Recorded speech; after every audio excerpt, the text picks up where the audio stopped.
Hey people, welcome to the channel, and this is going to be a video about the recommended survival kit by the European Union. I'll go through everything that they said you should have. I'll add a few things of my own, and I'll try to make, unlike the European Union elected official that was in charge of Commissioner of Crisis Management, Preparedness, and Equality. That is like having a title that goes something like Captain of the Anti-Terrorist Group and my mom's Tea Party book club each afternoon. It is that stupid, and you shouldn't be surprised that they assign a woman to this job simply because she was a woman. She's actually a journalist. She has no knowledge, no experience on how to manage any kind of emergency or crisis, yet she's the one that is going through this for all of the European Union. Since I'm not a European Union official, I'll do a much better job here in my YouTube channel. All right, so let's get quickly through this. And honestly, if you don't know anything about survival and preparedness, stay for this video. I'll go through the basics that you definitely should have. And even if you've been doing this for a while, it's always good to revise and go through the essentials. And I usually have a little tip here and there so as to help you out, even if you've been doing this for a while. So the list that this woman was going through, Habib something. No, she was not Khabib. No, that's a UFC guy. No. Anyway, this woman, journalist with no knowledge, she thought that the best idea to address one of the most serious crises Europe has faced in decades was to do a meme video joking about the things you should have. Instead of doing something seriously without scaring anyone, yet being serious about the topic, she just thought it was all a damn joke, which, again, not surprised. This is not what she knows. This is not what she does. Not my case here, so let's get to this. Usually when you look at putting together a survival kit, you want to go with a backpack, mostly because it's not as if you cannot do this with a plastic tub or box, cardboard box that you have. You can put things there. The idea is mobility. The idea is if there's a flood, if there's a fire, if there's some kind of disaster or situation by which you have to leave wherever it is that you are, the ability to just pick up a bag and go, that's always much better than dragging around a box, right? It goes without saying, but sometimes it's not as obvious. A lot of people are freaking out now in Europe thinking, oh, they tell me to buy extra food and a bottle of water. How is that gonna help me if Russia invades? It's not just about Russia invading. It's about emergencies and disasters in general. Floods, fires, any earthquakes, any kind of emergency by which you are either on your own for a while or you need to be displaced, or any kind of emergency, having some resources, having some of these tools, a little bit of food and water goes a long way so as to have emergency services that don't have to rush because you're gonna be hopeless in a matter of hours. If you can handle things for a couple days, usually that's not only better for you, but for people responding to the emergency. And talking about Russia, it's not just about Russia parachuting into the middle of Paris, Red Dawn style. It could be a cyber attack. It could be like what happened in Heathrow Airport, which is problem with transportation. It could be a problem with the grid, with payments. All of a sudden you need some of that cash that Europe is constantly trying to ban, as well as the Federal Reserve, because they like the idea of absolute control. But the point is, the idea is not only the most extreme, far-fetched case, but everything in between, all right? So having a backpack, right, which is where you keep all of these things. This woman started talking about glasses, which I completely agree. If you need glasses, those are sunglasses, but if you need glasses to see, that would be one of the first things you would add to a kit, all right? Glasses, ID, passport, documents, the kind of thing we've talked about so many times. A passport is essential. Guys, if you're watching this from the United States, people are getting arrested every single day so as to get deported, and they're actually citizens. You know what's the best way to show that you're a citizen? A passport. That is beyond any doubt the best way to clear any confusion. I thought that it was you, but it was in fact the neighbor and the lady that was from Germany that overstayed. Whatever confusion there is, sir, here's my passport. Okay, you're good to go. You have to, these are things I've been talking about for years, but only now you see these situations in which it is absolutely clear what you should do. Now, when it comes to passport, documents, important papers, cash, which was also mentioned, special medications that you may need for whatever condition, even your glasses. All of those things I would include in a much smaller bag, what I call a VIP bag, your very important papers bag. This is something that is much easier to just grab and go. And it's lighter, it's more compact, it's easier to maybe keep in a safe, especially when you have cash and important documents. You probably want to keep it in a safe, something that is easy to access and open, and you have a good idea of where all of that is. You just grab that thing and you go. I don't want to make the video super long, but there's situations in which maybe you don't want to drag around a giant bag out bag, right? This is if you're injured, if you're hurt, if you have to help someone else, if you have to go very light. All of that makes it easy to keep the essentials in a smaller bag. And if you can carry the bigger one, you carry that too. But this is your basic, right? This is the first thing you get. Whatever you can fit in there, that's gonna be in that bag. Let's move on. This woman was mentioning also, well, of course, having a flashlight, which yes, absolutely have a flashlight. My piece of advice is any flashlight is of course better than having nothing, and most people will be well served by that, but get a good flashlight, especially a frontal flashlight, a headlamp that allows you to, not only is this much better, and if you find these things on sale, sometimes you can grab them for 15, 20 bucks. Petzl, excellent. These are used by soldiers. I've seen photos of Navy SEALs more than once with these things wrapped around their neck instead of having night vision goggles that go for 20, 30,000 bucks. That is as good as these things are, and they use AA battery and AAA batteries. You would want to have a good amount of batteries as well. And for the emergency radio that you have, little FM radio, make sure there's compatibility between that battery and the one you use in your flashlight. If you have to buy a radio because you don't have one already, try buying a radio that uses the same batteries as your flashlight.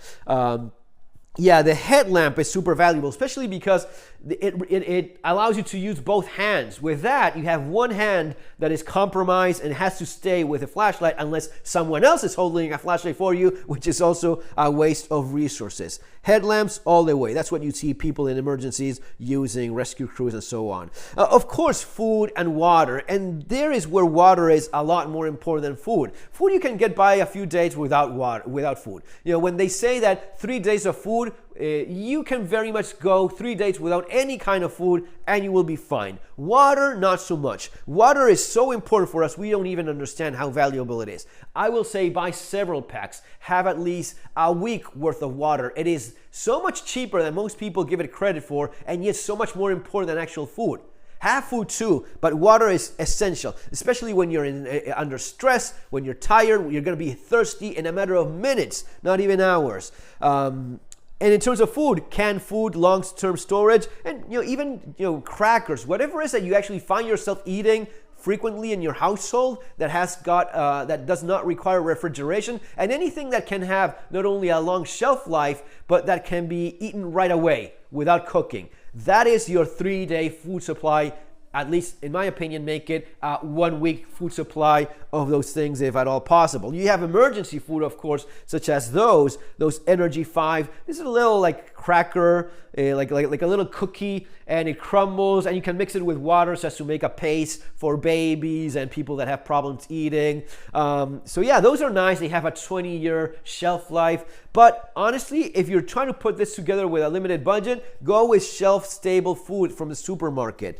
Army knife. This woman brought out an army knife, right? A Swiss Army knife, also known as Victorinox knife. Yes, absolutely. Go with that. Have at least one Victorinox, one pocket knife of one kind or another. If you're buying these things all from scratch in a limited budget, I would rather go with a good copy of the Leatherman Wave or Charge. The Leatherman Wave is, of course, the original. It's gonna be better. These things, since the patent expired, they're made for 20, 25 bucks, and they are very good quality. And it has a bunch of other tools that your Victorinox will not have. And just a simple example, if there's any kind of emergency and I have to open or close the water or gas, and you don't have the exact key, you can use the pliers in this thing to do it. And besides, you have, of course, the blade, which unlike that Victorinox here, they actually lock into place, and you can carry it as part of your EDC clip to your pocket, a good blade. Anyway, it's just a better tool for pretty much the same price or often even less. If you want to buy the Leatherman Charge TTI for $250, go nuts. But I'm telling you that something like that will probably get you through it. Matches and lighter. This is something they bring up often. Honestly, as essential as it is fire for survival and preparedness, in these sort of disasters, it's rarely something that people think, oh my God, I know it's such a big deal. But because it is so lightweight, so cheap, so simple, and often so critical in some of these survival events, even though it may not be the case for most urban and suburban settings, if you find yourself living in cold climates and you have to start a fire, yes, do have lighter and matches. A deck of cards to keep people entertained and kill time, by all means. Not only that, you can use it as Tinder as well, or to write something. You may want to add a pen and keep all of that in your little VIP documents bag. Radio, so as to listen to the news. Yes, make sure it uses the same batteries as your flashlight, as I said before. This one is a shortwave radio. In this case, it uses an 18650 rechargeable battery, so it's a little bit more of more of an advanced sort of radio. With an FM radio, for a couple bucks you find in most places, you're gonna be okay. If you want to go the extra mile with something like the XH Data shortwave, yes, a battery pack and charging cable, and yes. Have always a way of charging your phone, the wall plug and so on. But my advice would be not only go with a battery bank, go with a battery bank that also has a solar panel. Now, these are not great. These are not the best thing ever. But on the larger batteries like this one, they have a larger panel, and these can be quite effective. If you have a bit of luck and you have some sun out there, in a couple hours you will get a few lights there in your battery, and it will at least allow you to charge your phone. Some charge is always better than nothing, so keep that in mind, right? We went basically through most of the things that were mentioned by the European Union lady, and I think it's a good start. I would add so many other things. For that sort of stuff, really, you want to get street survival skills. This is my book that will be so much better than the 20 pages that are being given away by Sweden, France, a bunch of other countries, and now to all of the European Union. These are very basic pamphlets with some information and a couple, suggestions for a survival kit. What I do is going to be a lot more useful in serious crisis and serious events. These things are better than nothing. Really, being a lot better prepared than that is always a good idea. Again, if this is your first time, the channel is packed full of videos with different topics. My books will give you a way of getting much into this much faster and doing things properly, and not just covering I have a little bit of food and a flashlight and a radio, all right?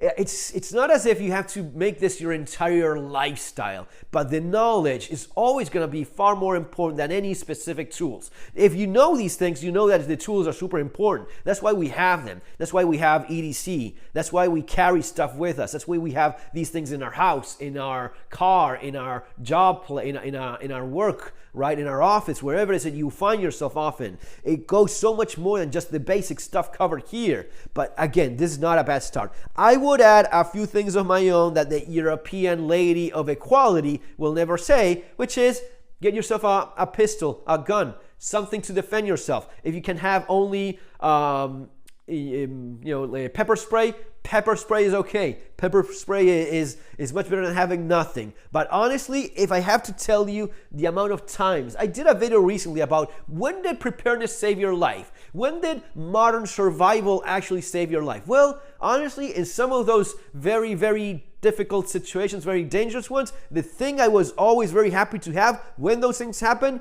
that thing over there. Living in Argentina with the kind of crime, it's been carjacking attempts. People have tried to mug me. People have tried to mug me when on the get you in your car, carjacking, in my house as well, break into my house.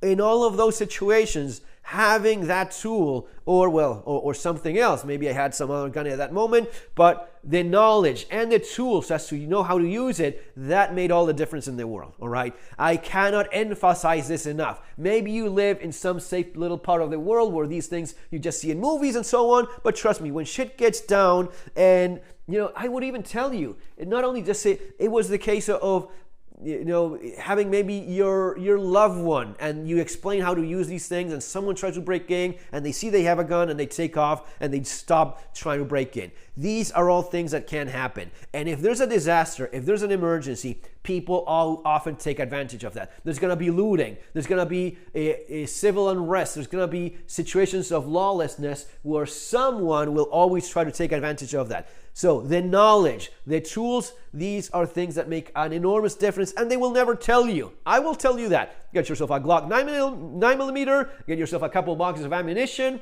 I don't care if it's full metal jacket, man. It's still a bullet. It's still going to be a lot better than having some fancy ass specialty premium round that you don't even have because, it was just too expensive. I'm not going to pay that for a box of hollow points. All right, get yourself a couple boxes of full metal jacket. You can use it for training, and yes, it's still a bullet. It still fires, right? And of course, a survival knife, something that was not brought up by this woman, but I get that if you have like a little Victorinox, usually a Victorinox with a little blade that it has, it will get you through most little cutting tasks.